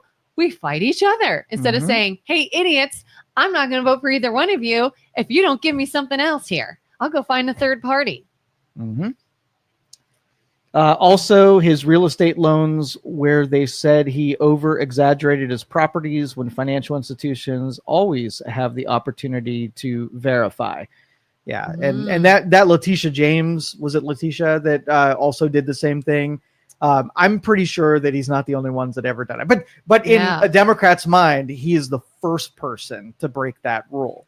And you and I are like, okay, well, if we are outraged by that rule, let's find out how many people in government right now are doing that. Yeah. And clean it all up in mass. Aren't they always like poking into Nancy Pelosi's money? Like, if you make this much, how are you worth this much? Oh, yeah. There's a website. I look at it every morning that tracks the investments that politicians are making. So one thing of disallowing politicians to directly invest in markets, like they should have to recuse themselves. There was a Republican that I posted in Florida that I don't know if she was directly involved in the legislation. In January, she made a bet and on a really small caps, I think it was a pharmaceutical company actually, and it spiked 25%. She made a boatload of money. But think about it, like Martha Stewart had access to information. I was going to say that's insider trading. 100%, and they're allowed to do it as long as they tell and file the proper forms that they did it. Yeah, Martha Stewart is a felon. Right. And she just did the same thing. I'd be pissed if I was Martha Stewart to watch the people who condemned me doing it every day of their lives. Yes. But here's the thing. These people are all lawyers, right? They are intelligent. And so let's just say we have a law that says no people, if you have a government public service role, you're not allowed to invest in the stock market. How quickly would a politician have their brother set up a company? And the company, right, then makes all those same trades. And they're an employee of that company and they get nice bonuses from this company. There's nothing stopping from just making it a more complicated version of what's simple right now. And that's going to be the crux of it, is you're not going to stop it. If I have information that, I just in a bar and someone was talking about a stock that's about to pop, okay, and I got that information from an employee there. And so I got insider information on it. I'm like, I'm tempted to go and buy this stock tomorrow. I know this information. I could do this information. So I'm like, Kelin, it's provable. I was in the same room with this dude. I can't make this stock trade. But will you, if I give you some money, right, we can figure this out. I give you some money, make this stock trade. And then I'll give you a little bit of it for doing the trade for me. And then, you give me the payout. We'll make sure that it's all freaking legal. And then it's not directly attached to me. So if I made that rule and I made it complicated, now what? Did I change anything? I made myself feel better that now Joe can't make those insider trading moves, but it's not going to stop those people from doing the actual thing. They're just going to do it in a more covert way than they were doing it before. It feels like that lying by omission. I didn't say that. I did not say that. Right. So it's going to make us feel good as we pursue this, but I don't think it's going to do what all of you think it's going to do. Yeah. Looks like there's some below. And he paid them back. So yeah, it was just the Department of Justice picking through things that they could go after him for, and they went after him for it. And I hope you're satisfied, because now the precedent of a new political strategy is digging through and using the Department of Justice to go after someone. So now in a future version, the Department of Justice going after someone is now applicable, and nobody can complain about it because, you took something and made a misdemeanor into a felony so you can hurt someone politically. Cool. That's on the menu now. Mm-hmm. You're gonna regret that one, I assure you. Krista says, sometimes it sounds like you lift up the ideas of the right and you dissect the ideas on the left and why they're so wrong. I do like your show. I just have to jump on and off at times with work and sometimes miss a few things. Yeah, and that's why we try to, we repeat things on occasion and we'll revisit things on occasion. Because like I said, we say that all the time. If you watch bits and pieces of our show or shorts of our show, you may get a totally different picture based off I had a family member call me up the other day and they're like, I saw a short on YouTube from your show. And I said, okay. And they're like, it really sounded like you said something bad. And I was like, what do you mean? It's like, sounded like you didn't like other races. And I went, oh my God, I would never say that. And sure enough, it was, if you don't have the context, this is what, a 2-hour long show. Mhm. If you miss the entire setup of what I said and you hear this much and you didn't hear anything else, I'm like, yep, looks like I said something I didn't. Mm. So how often do you think that happens in politics, All the with time. news stories? You know, I always tell people, I'm like, if you want to know how I feel about something, ask me. Yeah. If you see it on the internet, you probably got the wrong idea. But important point is that it does feel like if I were to objectively evaluate you and I, and let's put us on the political spectrum based on how we talk about things. Do we put more pressure on Democrats to be more exacting and we take pressure off of Republicans to be exacting? There could be an argument made. I mean, I do feel like if I'm honest, I like to think I'm in the middle. But if I had to go in a direction, currently I would be leaning right. I'll admit that. I will. But would you lay down cover fire for right-leaning people as they're your squad, or you don't claim a squad? I don't really claim a squad. I want to lay down cover fire if something is way off base. Like, would I vote for Kamala Harris? No, I wouldn't. I didn't. But I don't want that to be based off of something untrue.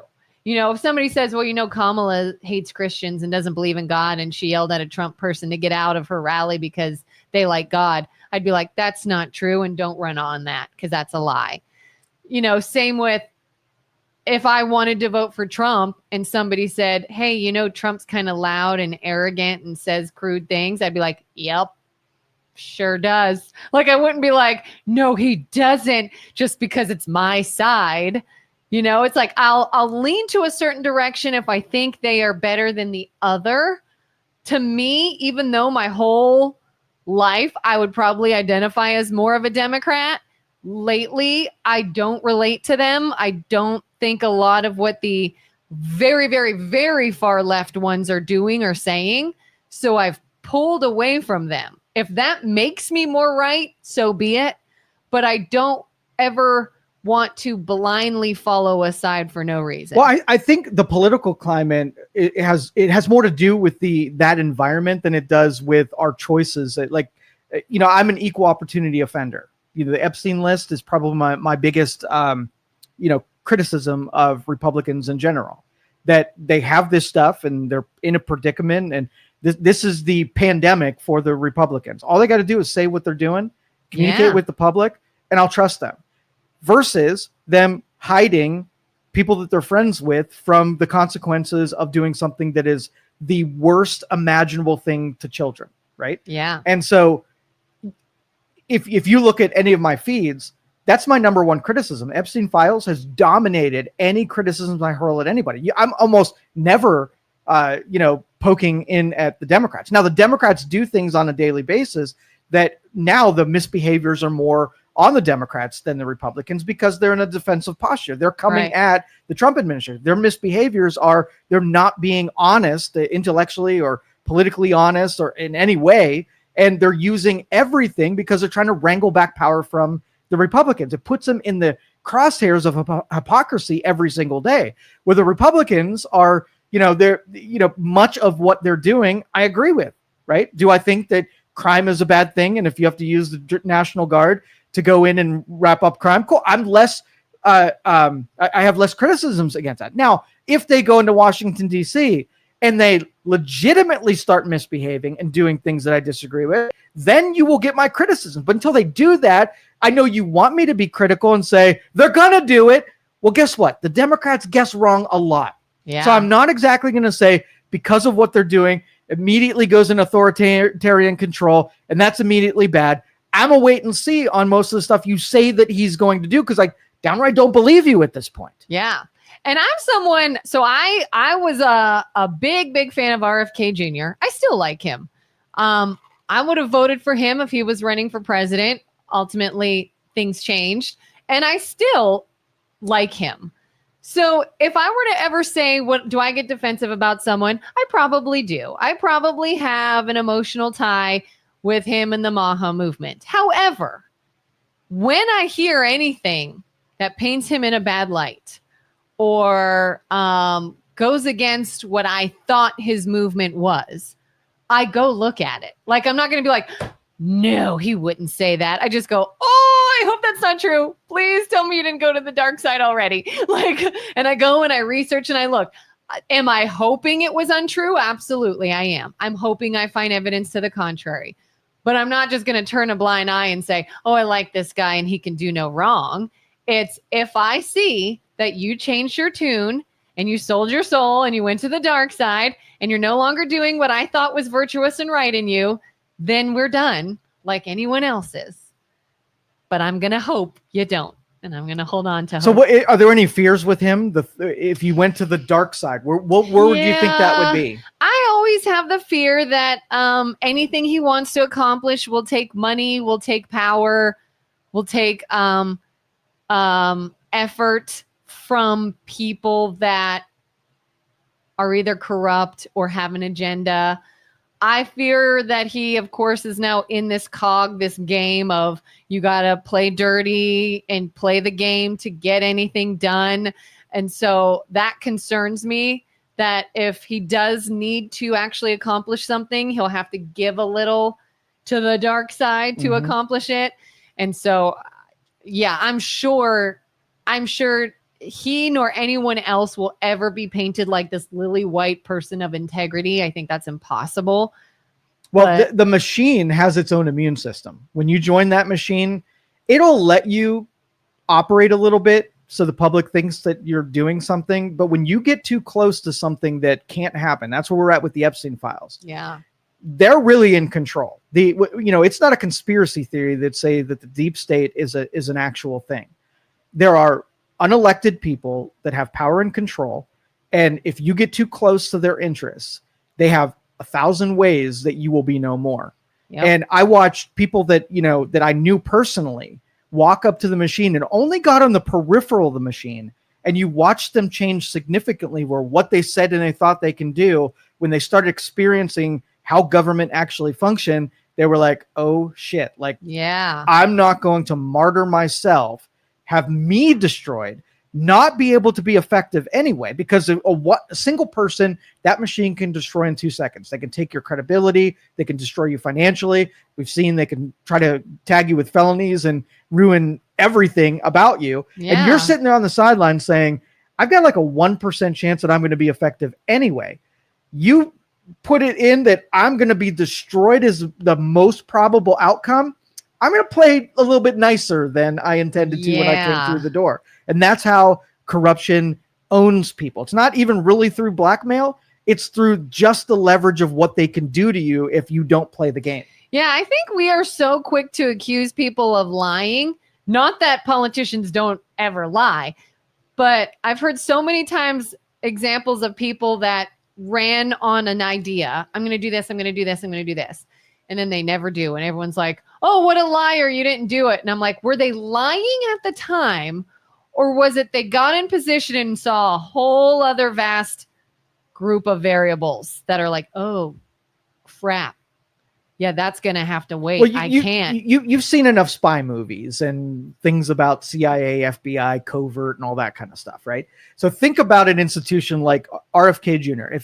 Is it just him in an office and he just can do everything? No. Okay. He has a staff, right? Yeah.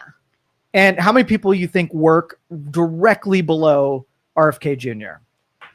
Oh, God, I don't know. Okay. So he probably has less than 50 people who directly report to him.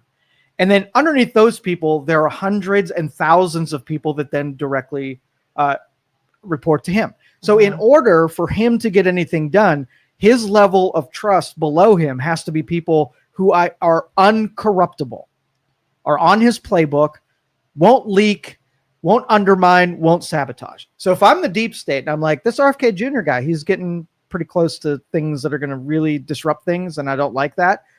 Should I go after him? No.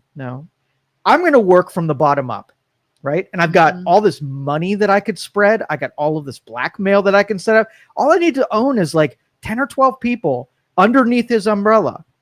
And I can own him because then I can totally disrupt everything. I can have those people do things that he's ultimately going to have to take, possession of whatever they did. It's going to be his wrong and not their wrong. He's not going to throw an aide under the bus. We can figure out what he's doing by compromising them from an informational standpoint, and then we can actively work against him. There is no insulation between what the deep state can gather on you and how they can influence what happens in that department. So he's not close enough to be destroyed yet, but he will be. And the other part of the problem, if you're feeling that way, you know that he's a degree away from that dark side. So do they. And all they have to do is feed that dark side, set it up so the thing you're afraid of that he's gonna do happens in a small dose. Now he loses support from the only people who will, carry him through this. Once you're gone, he's done. Now he doesn't have public support. He has saboteurs, Shakespeare style in his umbrella.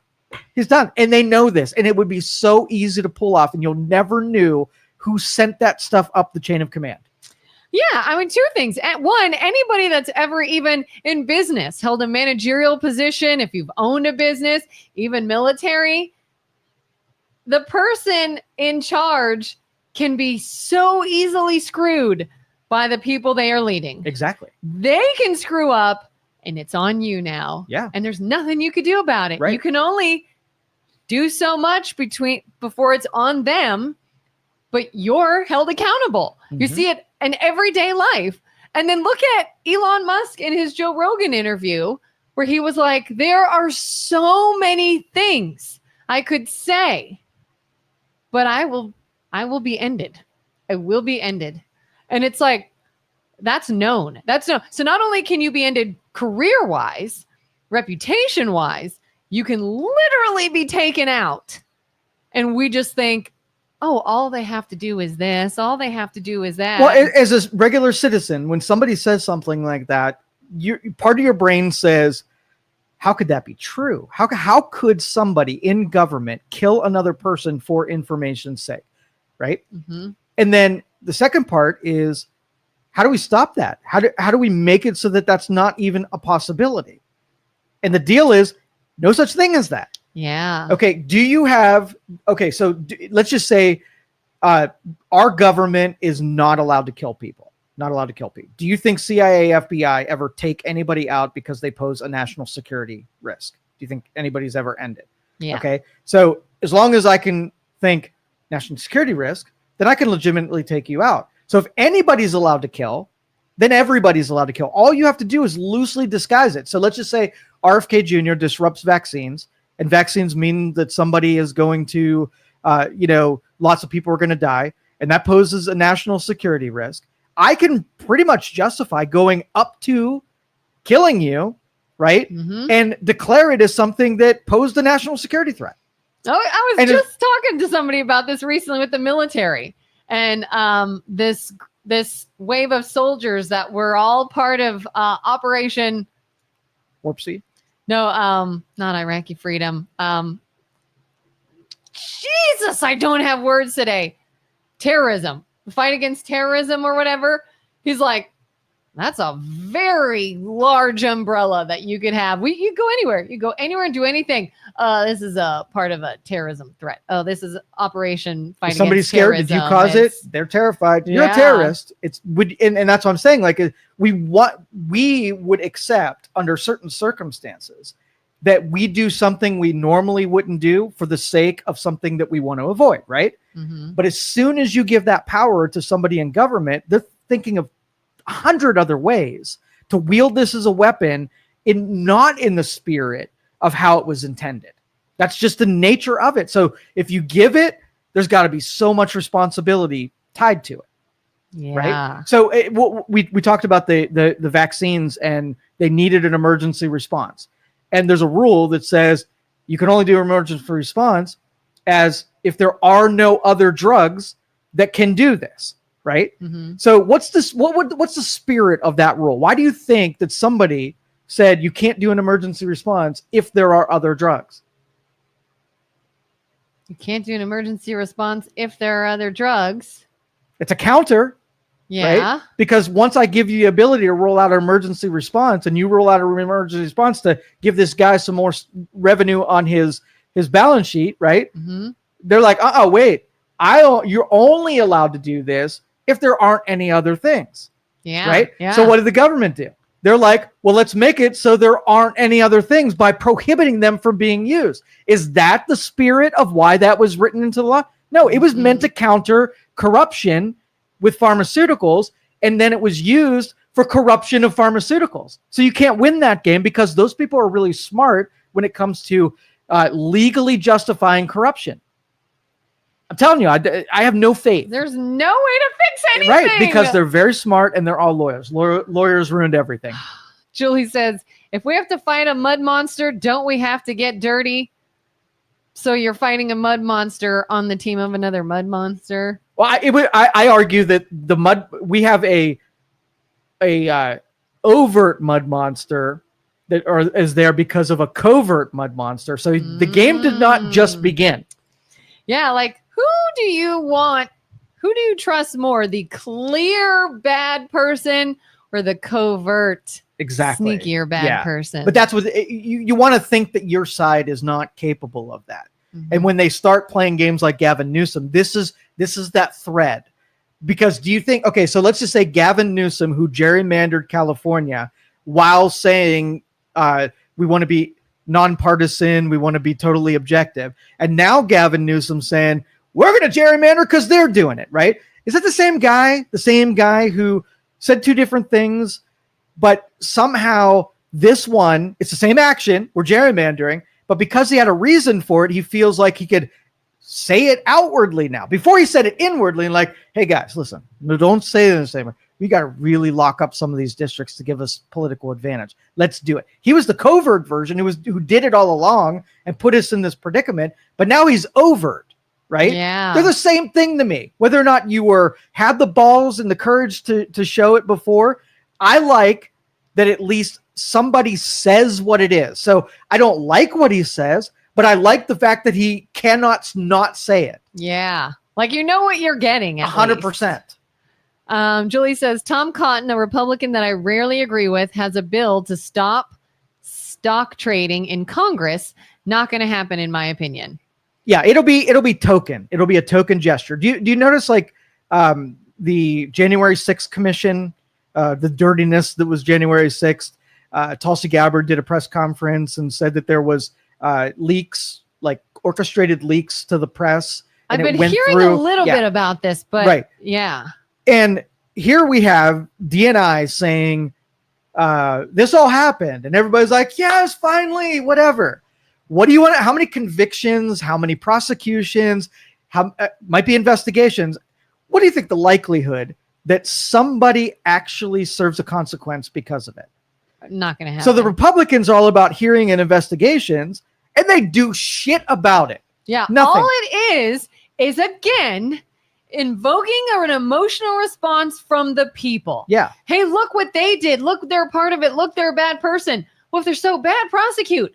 No, I just want you to hear that they're a bad person who does bad things, and I'm going to leave it at that. And one of those dudes has 7 more days left on his on the statute of limitations. What do you want to bet? We get to the investigation. Say, we would have totally prosecuted that guy, but we ran out of statute of limitations. Damn that statute of limitations. We said we weren't going to do sarcasm. Sorry. What's Dennis saying? They could flip a tractor over on you while you work on the farm. That was Jim Trafficant. What? Jim Trafficant died. Another conspiracy theory. It's among the I don't bird know about thing. this. Yeah, Jim Trafficant. He was a long-term congressman for our valley. The public loved him because he was a mud monster. He was someone that was wicked tongue, was very verbose. Like this dude, he was a little embarrassing at times, and he participated in bad in the name of good kind of thing. He did some bad in the name of bad too. Oh, okay. Bad in the bad too, and he got caught up in a lot of legal and they targeted him pretty good, and he went to jail for a long bit of time, served his time, he came back home, and really kind of lived a little bit quieter life than when he went away. I don't think the tractor flipping was someone taking him out, but the game that he played before he went to prison, I don't think he was a threat to start being an informant or whatever. So I don't think the mafia could have taken him out at that point or whatever, but it's still a curiosity. I'll go with Dennis. He died because a tractor flipped over on him? He's working his farm, and he was in his 80s, right? And his tractor flipped and crushed him, and that's how Jim Traffic. That does now kind of sound a little familiar. Yeah. Maybe I did hear about that. But that is a little sus. He had some enemies. He did. But he was living a quiet life, so I don't think he was pushing on that. So I'll leave it be a tractor accident and not a conspiracy theory. But Dennis, I'm open to it. If you got more information, I'm willing to listen. Jerry says, Grandpa always said figures never lie, but liars always figure. Mm-hmm. That's a good one. Yeah. Did you see like I leaned on this in Washington, D.C. The narrative that came out almost immediately is the statistics about crime was 30% down from whatever. And we hit this a little bit yesterday, but I was listening to a couple podcasts about this last night, and they started padding their statistics. They didn't like the fact that they were getting so many violent crime statistics in their reports. So they started taking some of the events that happen and recategorizing them as things like somebody went to a hospital, they were almost like diminishing and moving some of those statistics down so that it wouldn't look quite as bad in their reporting. Mm-hmm. Now, the public, when you have the ability to change, so for instance, when I go to court and I broke I did speeding, right? Mm-hmm. And so when you write up your report that Joe was speeding, and then the prosecutor comes to me and says, hey, listen, I'm going to make you a deal. If you just go before that judge and say that you were speeding, I'm going to take what you did and I'm going to reclassify it as something that's a lesser charge. Now, when somebody's looking through Youngstown statistics and they need to set some rules and regulations based on speeding, and they just need to know how many speeders there were on a period of time. Me then going down to something other than speeding so that I could, with that plea, am I going to be counted as speeding, or am I going to be counted as the thing that I really didn't do, but they jammed into my report? Yeah. Right? So if you have prosecutors that make all these deals that diminish what they end up prosecuting for, how do those get counted in the reports that then you say, hey, we had very few speeders in Boardman? I'm like, I object, Your Honor. I was a speeder that is not counted in that number. Yeah. And like we see that all the time with drug pharmaceutical tests and different data when people are like, well, I want to see if this was tested. This wasn't tested. It was tested. It was tested thoroughly. And then you see the test and you're like, you did it on 5 people in 2 weeks and called it a day? Like, that's your thorough test? Hey, it was tested. Or we talked yesterday. I saw this video. I don't know if this is true. I don't know who the woman was. I got to go back and rewatch it. But she was talking about reporting COVID deaths and vaccinated deaths versus unvaccinated deaths. And it really looked like for a while, hey, all these people are dying because they're unvaxxed. And she's like, actually, what they considered to be unvaxxed was anyone who took the shots and then died before it was 2 weeks later, because you're not considered vaxxed unless you take the shots and then 2 weeks pass. So, but you took it, 2 weeks passed, you're vaxxed. You took it, you died after a week, you're unvaxxed. Yeah. So if they can manipulate that, then really you can't predicate anything on those results, because I want Joe the speeder to be in there. I want the person who someone smarter than me said, this person did this and they died, and here's the reason why. I don't want you to be able to take the liberty and say, well, the number's going to be way too high. Let's do it this way so that they're not counted in time, right? And so they're not going to be part of that number. And then so people on the other side of it are like, well, we got to respond to something. Give me the details and the data. The data is meaningless if somebody was able to manipulate it. Yeah. Every time we do these shows, I go one level below where I was before in if we're going to be okay or not. And I don't think we're going to be okay. We're doomed. You're like, we're never going to be okay. We are doomed. Carter says, good show again. Thank you. And I won't accuse Julie of Trump derangement syndrome anymore. Really? You don't think he ever will? Never again, Carter? You're never going to use TDS against Julie? Carter, you know that you can make the argument without saying the words that just make the conversation not happen. Yeah. You can do that. But I bet Julie would appreciate that. Julie, can I just appeal to you? And can you tell Carter that you're not going to call Trump a Nazi, an authoritarian, or a Cheeto man ever again? And I think that would be a great compromise. And then maybe you guys could hug. I feel like we're having a Full House moment right now. And everybody's I don't know that reference. What's Full House? Yeah, when they say you ever see the show Full House? Yeah. Where at the end, like something happened and somebody's mad or fighting or sad, then they come together and they talk it out and they apologize. Every and show they agree, ends and then with they a hug. I'm pretty sure. Really? It's a Full House moment where it's like everything's made hunky dory and it's loving and and then there's a joke and then you roll credits or something. And okay. Yeah. Carter says never. Bingo. All right. We'll see. I just need Julie to say, yeah, I'm in. Maybe Julie had to get back to work. Oh. Look at all these people actually working. Mm-hmm. We appreciate you all listening to us while you work. Yeah. So while you work. Anything else? We Have mercy. 5 minutes. Yes. Uncle Jesse. Oh, Uncle Jesse. That was John a crush. Stamos. Crush.